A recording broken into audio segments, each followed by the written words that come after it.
Welcome back to session 4. As you remember, in session 3 we had the students work through their money trackers, and they got to play the hot dog game where they got to see their revenues and their expenses come together into either a profit or a loss.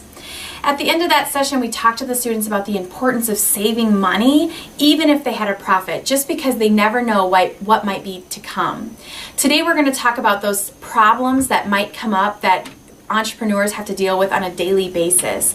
And so the first thing that we want to do is just talk to them about what do they think the problems that could arise in a business are. Just brainstorm some of those ideas, maybe things that they've encountered that they could anticipate.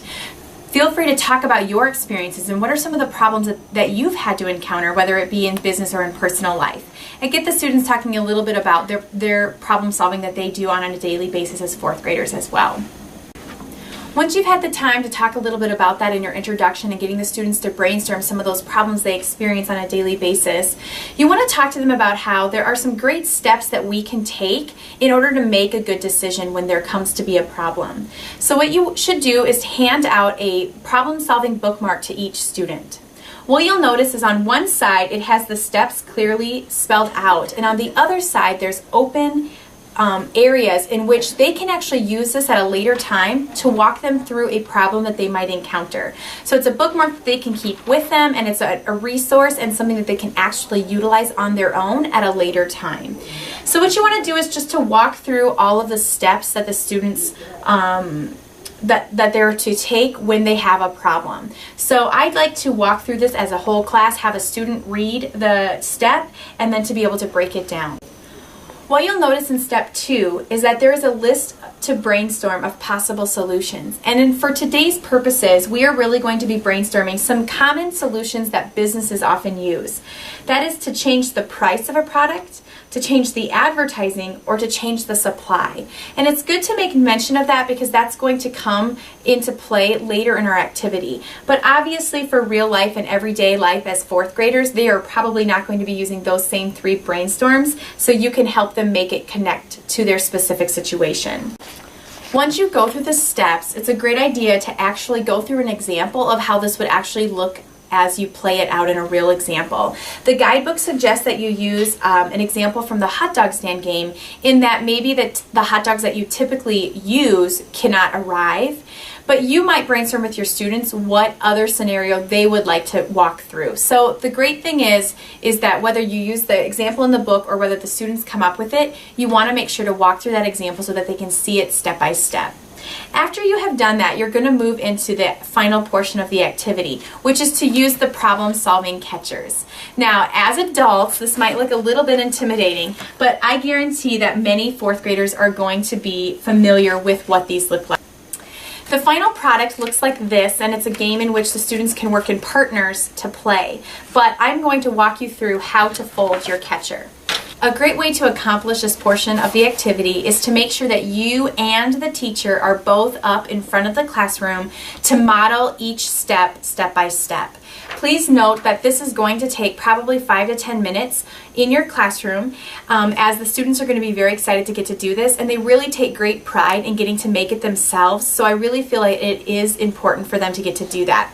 The first thing you're going to do is have them tear off this side portion. And you will notice that all of the directions are on here step by step, so just know you can always take a look at that if that helps you as well. What you're going to do is have the students turn the catcher over so that they see the white side, and they're just going to simply fold diagonal to diagonal. Then they're going to open it back up, and they're going to fold the opposite diagonal. So then they're going to fold it this direction. That is going to create the center crease and kind of your center point so that they can see how to fold it from there. Again, you're going to have them turn this so the white side is showing up, and you're going to have them fold from the bottom up to the center point. And then they can turn their catcher and continue to fold all the points up.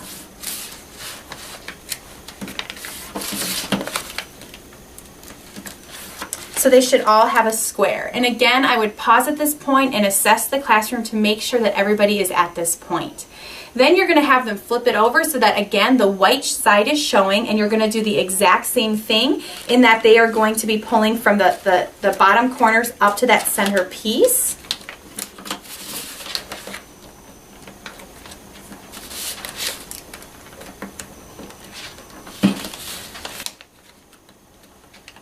So that you get a square that looks like this. This is the other side. Again, make sure that everybody is at that point, and then at this point you finale it. And what you do is you just kind of want to make a crease. You'll see where this natural fold is right here. You just want to fold that down and crease it. And then it's nice to open it up and crease it on the other side as well.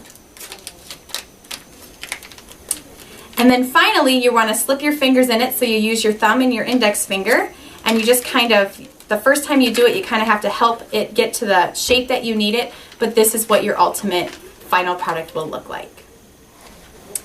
At this point, what you want to do is just talk a little bit about the catcher with the whole class. So for example, your title is The Drink Stop. You have a lemonade and smoothie stand. You'll notice that you're open daily, and these are the products that they sell.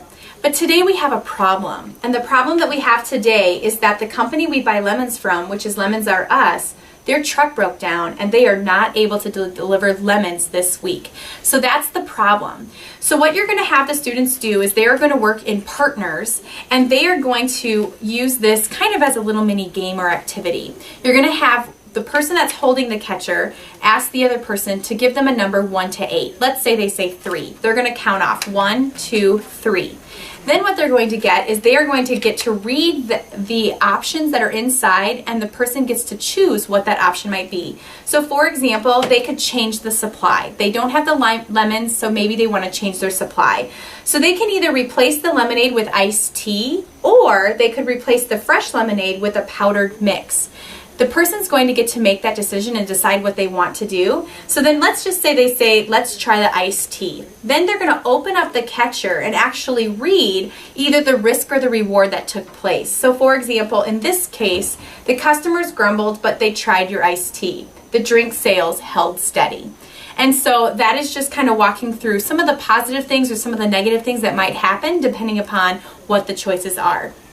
They can then switch roles and continue on the process and just work through this and choose different things and kind of see what some of those various risks and rewards are depending upon the time allotted.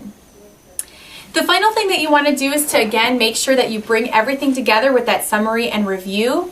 We are going to face problems daily, whether it be business or in our personal lives. And so again, we just want to remind them of that bookmark, that they can take this with them and that they can use this to kind of help them process what the best decision would be when they encounter a problem.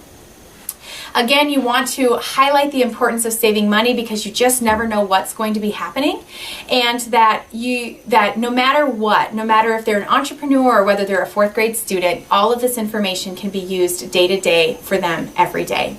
Enjoy session 4.